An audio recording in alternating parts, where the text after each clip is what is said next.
Today Hello, Manana. yes, hello guys. We want to talk about future of media, entertainment, sport, advertising. Let me introduce Christiana, Kirill. Let's go, guys. Christiana. Christiana, you should be present. Sure.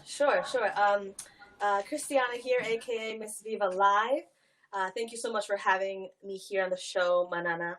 So I am a digital strategist. I've been working as a consultant for nearly 10 years. My main market has been Asia and LATAM. So go-to-market strategy. And what I've been focusing on recently, the past few years, has been your digital footprint. So, what is your brand? How do you access new users and new campaigns? And within this time of quarantine, I've launched we're building in stealth a live stream network, and we call it a SaaS media, because it's not only software as a service, platform as a service, but it's also a culture of advocacy and really empowering independent creators. Cool. So I'm Kirill, the founder of ConferenceCast.tv. So I don't understand how to work with this like mirroring.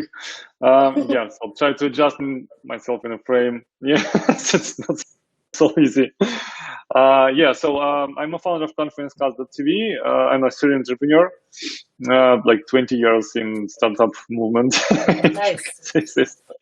Yeah. And ConferenceCast.tv is like a knowledge platform or learning experience platform for professionals based on recordings or videos from the best professional conferences online. Now they are all online, but we started when the world was different. Like we started with recordings from in-person events. So, and our mission is to bring like this underestimated knowledge that is shared on events, on professional events, to everyone, to every professional all over the world who would like to reach it. To empower themselves with new knowledge, new skills, like some new ideas.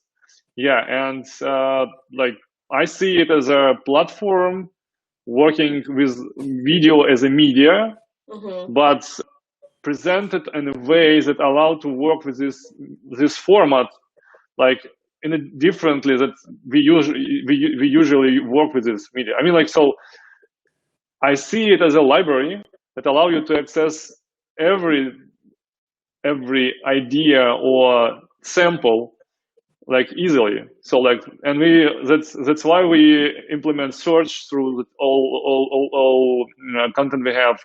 We have like alternative descriptions or presentations for content. For example, every talk has transcription and also audio format, audio version. Nice. Yeah, and we provide like extremely like detailed description that can allow you to understand about a video you found like via a search or like following like favorite speaker.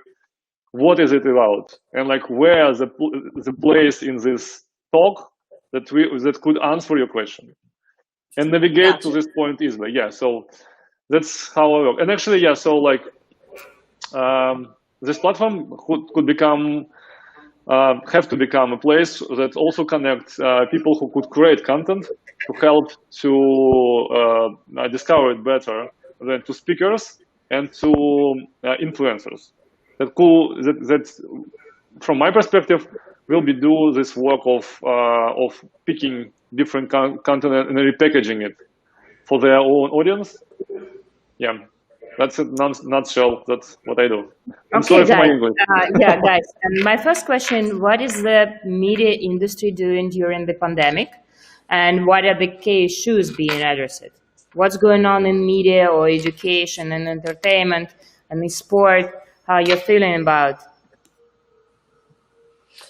Okay, so it's interesting, Kirill, because we're actually doing something similar to what you're doing, but our library is a live stream library. So we're combining basically a database of what is live right now, what are they talking about, and should I watch it or not? This kind of where it's playing, this kind of more like a TV program guide kind of situation. I think,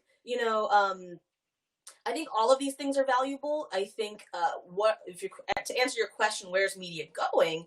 Well, I think before it was a question of how do we stand out? How do we get into the publications? How this is kind of the questions that companies would ask for and allocate a portion of their marketing budgets to media, right? But now it's so noisy, everything is online, and it's almost like, okay, well, what do we do now that everything has to be virtual? Is there a way for us to really stand out? And it really is causing companies to become more creative. At the same time, I think right now is a very special space, and it's going to be closing, is basically where the bigger companies, they had to retreat, they've had to change their marketing, but they're slower, right? But the smaller companies, they can adjust quickly, change their marketing plan, change their strategy. But these bigger companies, they have to get approvals, and it's a lot more complicated. So I do think it's an opportunity now for smaller companies to get that edge and to do the more creative campaigns and get into the ears of their customers. Yeah, and lately most probably be acquired by big companies. Yeah. Sure. Yeah.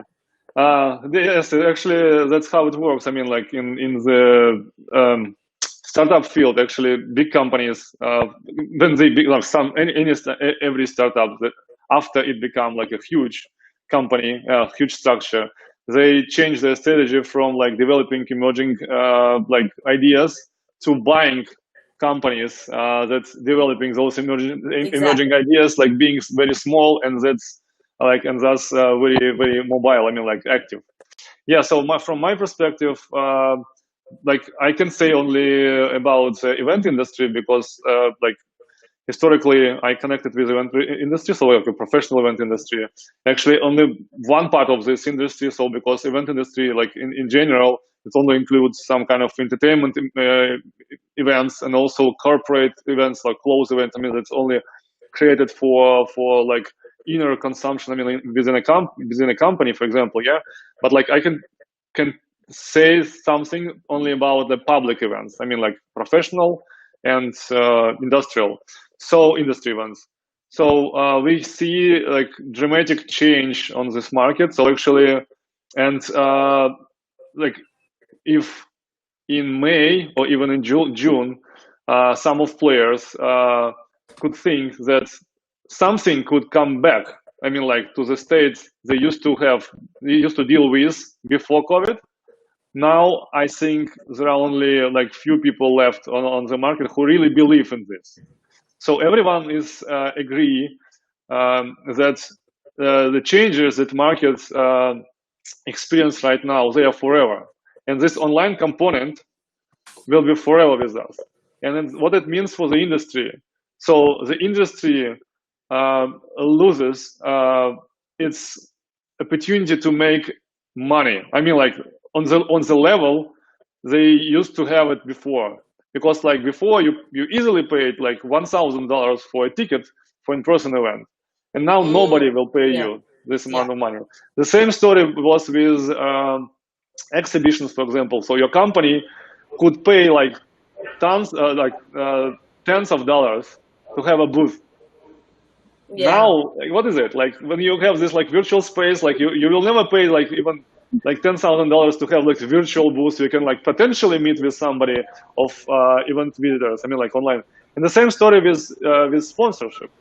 Also, like huge sponsors, especially those who never dealt with online advertisement. I mean, like in events, they just like pulled their money back. I mean, like so they back. Yeah. Exactly, and now the market have to solve two huge problems. First, like goals, the challenges. First, to deal with this noisy environment, because like as you like correctly said, everything is online now. Everyone, not even like every company is online. Every person now is online, and it's like a new reality where this content created like by tons every second, and you as a consumer have to survive in consuming this, like picking this, like the most valuable things from this pile of content.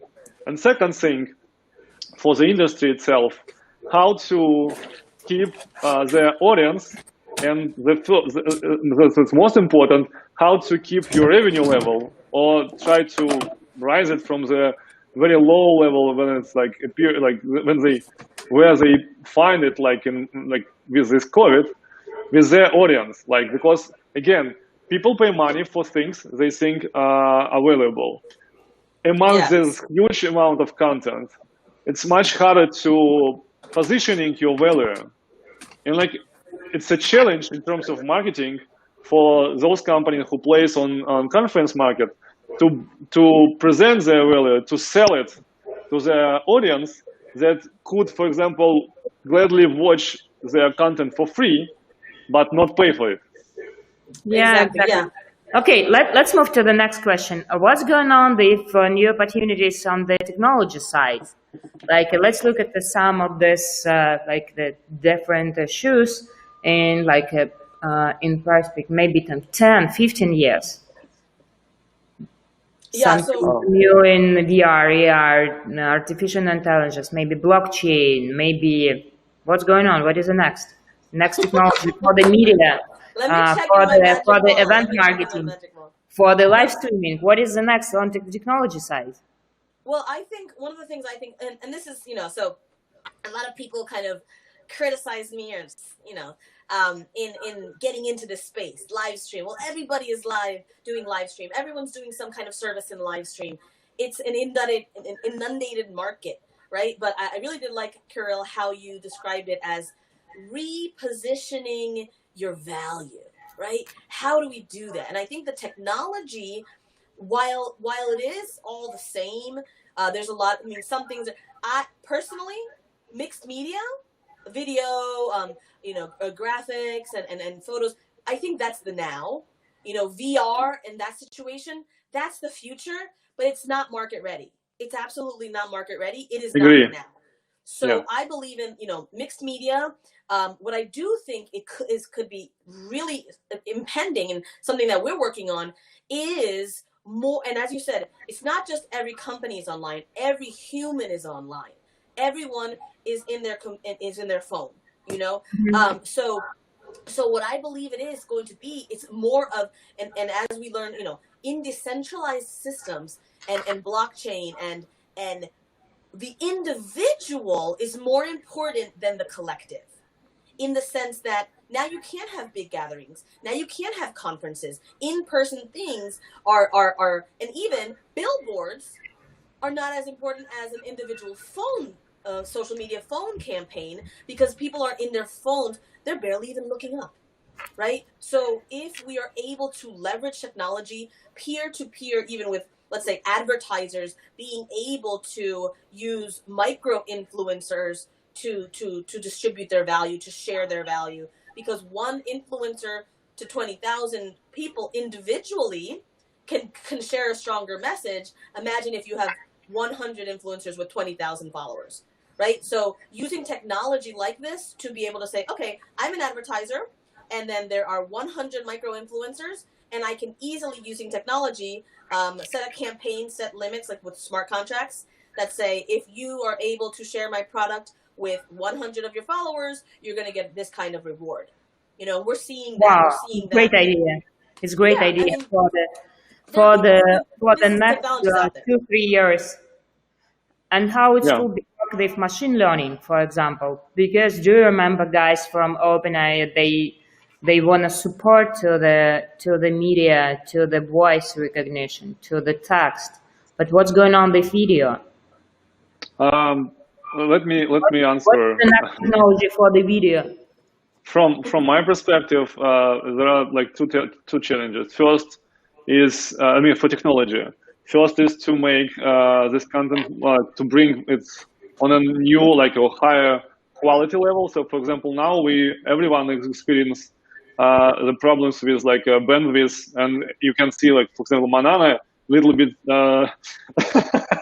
unclear. I mean, so it's it's a technical question of all this online like reality that we woke up like suddenly.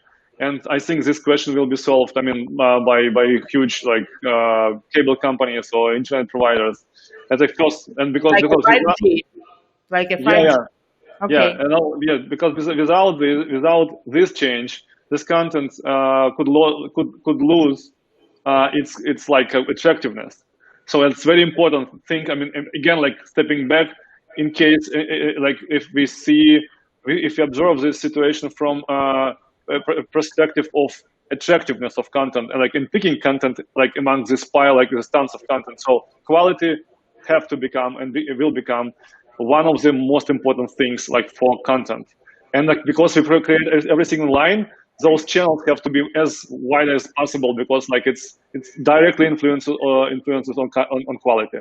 Second thing about talking about technology, like for us, because we mostly deal with recorded content, for us the technology like actually allow us to build, to reform, to reshape this content, to build, to present this content completely from a different way of consuming. I mean, like, for example, like if you provide a search through this like thousands of videos, you know, and you can easily find like the thing you're looking for within like the thousands videos within a second, you know.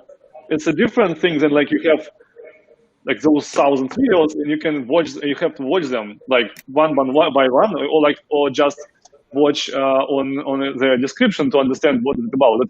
And here technology allow us to make this content, to to elevate this content on a level when you can dramatically faster discover it.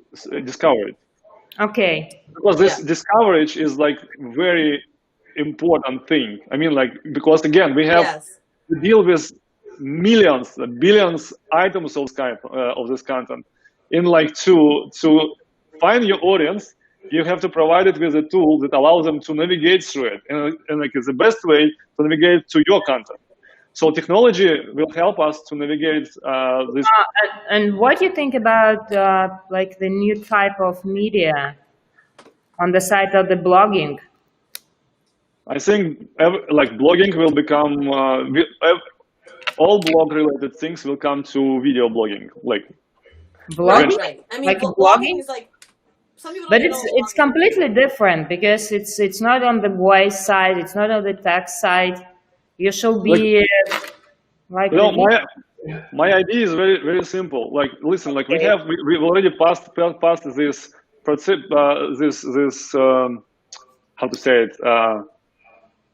We already had this experience. I mean, for example, with video, we started with video of very low quality. For example, 300 and something like dots, like pixels of width. And now every video platform automatically generates different versions of the same video source.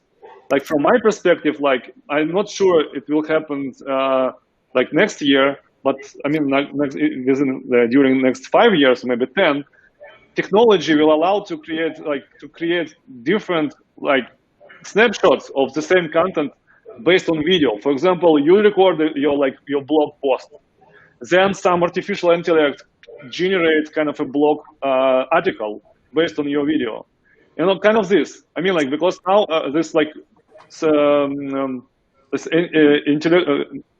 artificial like intellect, I mean this like neural network, allows to do fantastic things with text, with the source. So like I like forecast that it will Sounds good. Okay, let's move to the next question, and like the last question. What's going on if where the best short investment opportunity? Like your special advice for the investors, and like you said, special advice for the startups, or like you say, vloggers or agencies, or maybe guys from the gaming industry. how they can survive during the pandemic, and maybe like your special advice in growth hacking. Like two questions, two about investors. Okay, well, I mean, can we Yeah, yeah, you can we should be focus on fast. one Yeah, side of the, wait, let's you focus on should you users. should be you should be fast. Okay, two. Users and then investors, right? Yeah, like you advise like a short-term strategy for the investors, and second for the media persons, how they can support, like, survive. I mean, I really believe that it's important to create content, right? Keep creating content. That's 100% important. But then you have to also start being strategic with who that content is for. So you really kind of, I think creators should start doing basically design sprints about their brand, design sprints about what their target audience is, and what value they have for potential collaborations. So basically, so if you have a blog and you attract mothers, right? So what region within mothers experience do you actually can you actually potentially have partnerships with? Are you more focused on rearing children? Are you more focused on products? Are you more focused on how to entertain kids?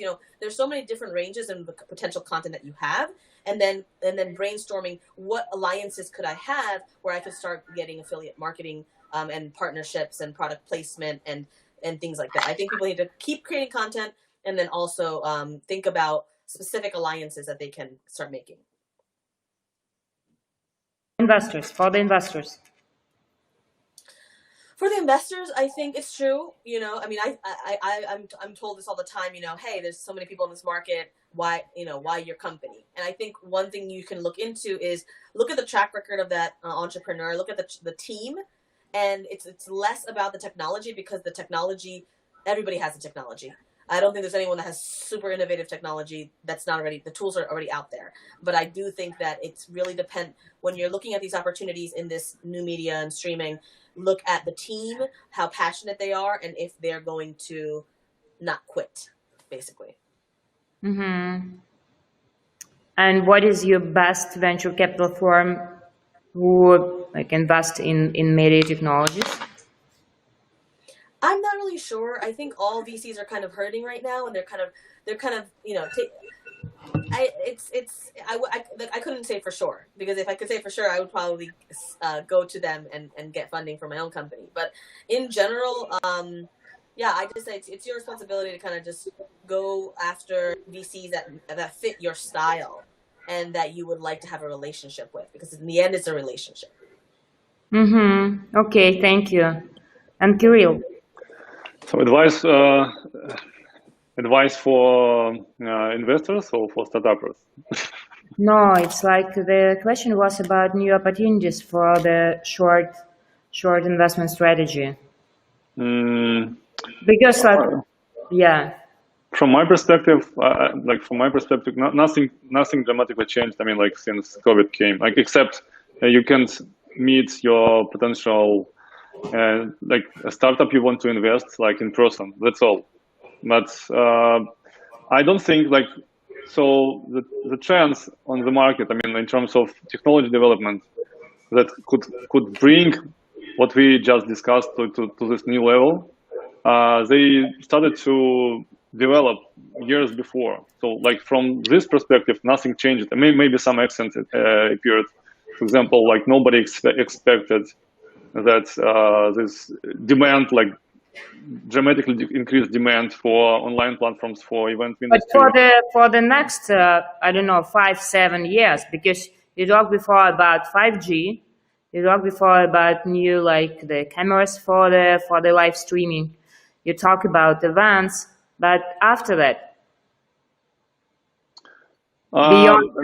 beyond like the next 15 years. Oh, yeah, I don't know what will be in 15 years. If we talk about venture capital firms, it is 10 years, and you should invest right now to the new technologies in media, in eSport, in gaming, in advertising, and synthetic media. Yeah, because it's like a venture capital. So from my perspective, if I would be, so like I would invest in startups that helps to serve media. And I mean, because doesn't matter how we will watch those media, like using VR glasses, or Elon Musk is this like special chip embedded Anyway, into your scalp. Yeah, doesn't matter. So the only thing is matter is content, and like its creators, and like, and that's why I think to put on services that helps help organize creators to create and manage this content is like could be very wise strategy, like in midterm. and for the startups, like Christiana say, individuals, this is more important right now than Yeah, crowd. for for startups, I think, again, so like I think the most valuable thing for every startup that deals with end users, I mean not corporate customers but with end users, is to collect data about those users. That's all. If you have data, you can do everything with it, actually. So there are different, like many ways how to collect data, but you have to collect them as much as possible. Like for example, now, like again, turning back to my industry, my domain, professional domain. So event organizers realized that they need some like detailed data about users' activity during online sessions, and also during their on-demand consumption. Like I mean, like precise data that allows them to understand who watched what, when, and how long, to present those data to their sponsors, for example, or to understand what content is in demand and why, create more of such kind of content. And this everything like is based on the data collected about the users' behavior on a platform, on a service. Okay, great idea. Christiana, what's going on in Europe right now? Because Christiana moved to Amsterdam Oh, or London. Where are you right now? You mood. You mood. You mood. You mood.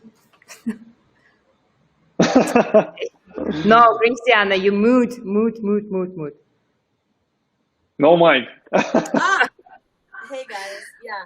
No, Sorry about it's that. okay. It's So, okay. What's going on? Yeah, let's start again. What's yeah. going So on in unfortunately, Europe?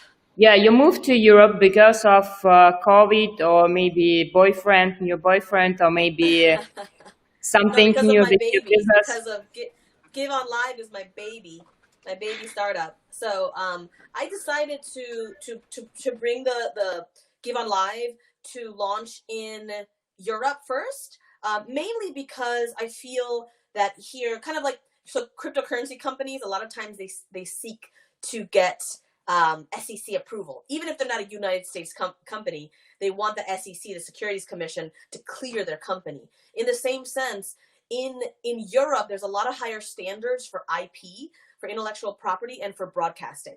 So, if you look at the track record of Twitch, for example, they've had so many lawsuits. They have so many problems and issues with what they're doing. So I wanted to tackle and get those licensing in Europe, the hardest place to get them first, to get that out of the way. And then another thing that I like about Europe is that, in this time of quarantine, when you are inside, where things are noisy, where there's all kinds of content online, I believe Europe has higher appreciation for culture and for the need of cultural dissemination, like as a sustainable development goal, right? So I believe that, when we're in a place where there's so much noise online, Europe is the place that's going to appreciate avenues for creators to continue sharing culture, avenues for institutions to still stay alive. So that is why I moved here, to be able to get the licensing and the processes we need so that we can help cultural institutions, help creators to get online, to monetize online, and create those network effects that are needed for their livelihood to continue to exist. Okay, and what's going on with Asia? Because I remember you speaking like the very well in some Asian languages. Yes, I spent What most of is my your career. plans for the MENA or maybe APAC countries? How it's look like? Because I do mean, remember, you should be careful with TikTok strategy. yes, I have an article about TikTok on my LinkedIn. So this is the thing, Manana. You asked me where are we going to be in 5 years? Just go to China. That's where we're going to be. Okay, every single thing that's China is 5 years in advance, and we can already see the trends by looking at the Chinese companies. We can replicate strategies to a different extent and bring them over to the States. And COVID-19 has amplified that route. So if we were 5 years away from the way that the Chinese community uses the internet, now we're only 2 years away, because Wow. COVID-19 has amplified that progression. So I think it's they're going to the next level. The reason why and TikTok, one of the things I always say is that they're not banning TikTok because it's a security risk for Chinese spyware. That's ridiculous. They're banning TikTok because they don't want TikTok because imagine billions of the data points that, and then we're talking about data mining, right? The data points that they have to make a very, very smart AI, they have billions of humans in China. And now they're having millions and millions in the West. So imagine the power of this AI that they're going to be able to create. It's going to be ridiculous.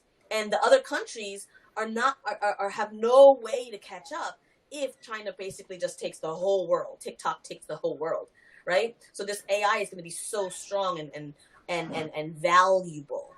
And that's I think why they're pushing against it.